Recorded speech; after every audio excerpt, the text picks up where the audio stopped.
এটার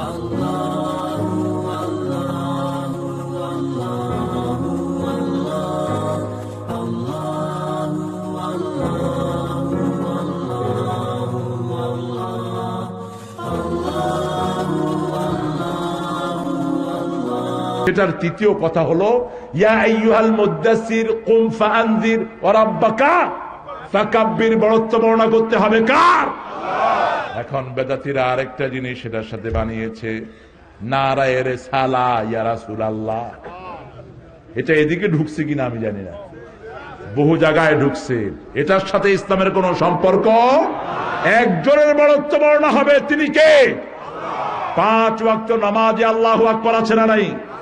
আমরা যে তাসবিহ করি সুবহানাল্লাহ, আলহামদুলিল্লাহ, আল্লাহু আকবার, বিশ্বনবী কি কখনো বলেছেন নারায়ে রিসালা? কখনো বলেছেন ইয়া রাসূলুল্লাহ? ইয়া রাসূলুল্লাহ বলে ডাকাটাও আপত্তিকর, এভাবে ডাকাটাও কোরআন হাদিস বিরোধী। কারণ কোরআনের কোথাও আল্লাহ ইয়া মুহাম্মদ বলে ডাকেন নেই, ইয়া রাসূল বলে ডাকেন নেই, ইয়া আইয়ুহার রাসূল বলেছেন, আলিফ লাম যোগ করেছেন, ইয়া আইয়ুহান নবী বলেছেন, ইয়া আইয়ুহাল মুদ্দাসসির বলেছেন। আপনি কেমনে আলিফ লাম ছাড়া সম্মান না দিয়ে বিশ্বনবীকে আপনি ডাকেন? আলিফ লাম দিয়ে সম্মানিত করেছেন কে? ইয়া আইয়ুহাল মুদ্দাসসির কুম ফাআনযির ওয়া রাব্বাকা ফাকাব্বির ওয়া সিয়াবাকা ফাতাহহির ওয়ার রুজজা ফাহজুর ওয়া লা তামনুন তাস্তাকসির। ওগো ও কামলিওয়ালা ইয়া নবী সাল্লি আলা, তোমারে মনে পড়েছে, তোমারে মনে পড়েছে, কি যে কি মন্ত্রণাতে অসহ যন্ত্রণাতে মন আমার তোমায় সরেছে, তোমারে মনে পড়েছে। মানুষ আজ ধুকে ধুকে মরছে দেখো পথের ধুলায়, অভাবে অনটনে দিনে রাতে আবরু লুটায়, জালিমের অত্যাচারে অসহায় হাহাকারে বিধাতার আরশকে পেয়েছে, তোমারে মনে পড়েছে। আলহামদুলিল্লাহ বলে। কার কথা? কার কথা? ইয়া আইয়ুহাল মুদ্দাসসির। কেন আল্লাহ বিশ্বনবীকে ইয়া মুহাম্মদ বলে ডাকেন নাই? ইয়া মুহাম্মদ বলে অন্য নবীকে ডেকেছেন। অন্য নবীর চেয়ে অনেক বেশি দায়িত্ব বেশি আমার নবীর আছে না নাই? অন্য নবী ছিল ট্রাইবাল, গোত্রিক নবী, আর এই নবী হলেন ইন্নী রাসূলুল্লাহি ইলাইকুম জামিয়া, সারা দুনিয়ার তিনি নবী। সুবহানাল্লাহ।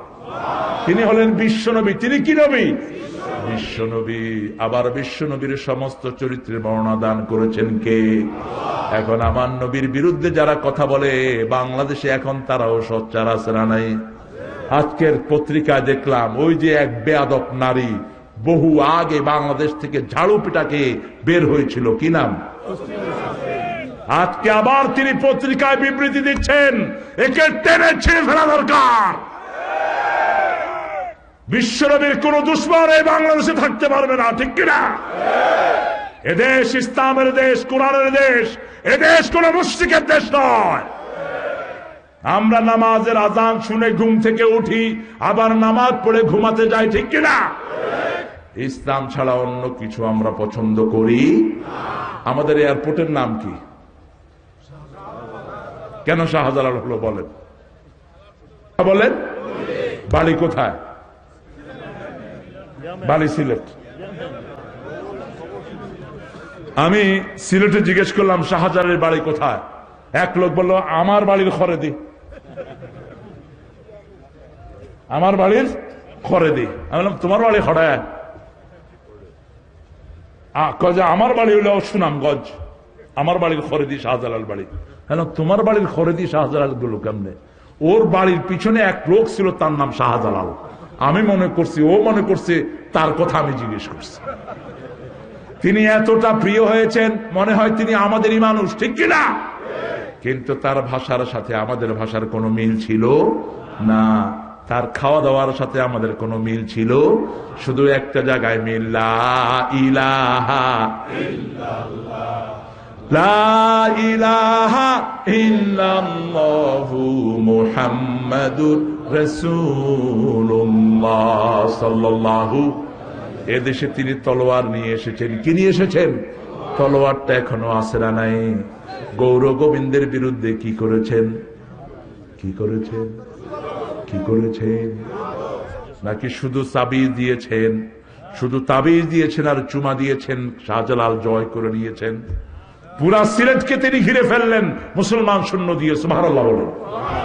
ঘিরে ফেলে তাদেরকে আলটিমেটাম দিলেন, আজান হবে, 4 কোণা থেকে 4 জন যারা আসরের নামাজ কাজা করে নেই, এরা 4 জন আজান দিবে। এই সময়ের মধ্যে তুমি তোমার সব লোডা গড়ি নিয়া ভাগো এখান থেকে। যদি তারপরে অবস্থান করো, তোমার সাথে তলোয়ার দিয়ে মোকাবেলা হবে, ঠিক কিনা? আজান শুরু হলো। কাফের কখনো আজান সহ্য করতে পারে না, শয়তান কখনো আজান সহ্য করতে পারে। আজান হলে শয়তান কি করে আর কি করে? আচ্ছা, এটা আর করেন না। হ্যাঁ, শিয়ালে যা করে শয়তানেও তা করে। কুত্তা যখন শিয়াল যারে দৌড়ায়, তখন কুত্তা থেকে বাঁচার জন্য শিয়াল একটা অস্ত্র প্রয়োগ করে। এই আজান শুনলে শয়তানও সেটা করে। ওটার মুখে আনলাম না আর কি। এবার শাহজালাল রহমতুল্লাহ আলাই গৌর গোবিন্দের প্রাসাদ যেখানে, সেখানে সে দাঁড়ালেন।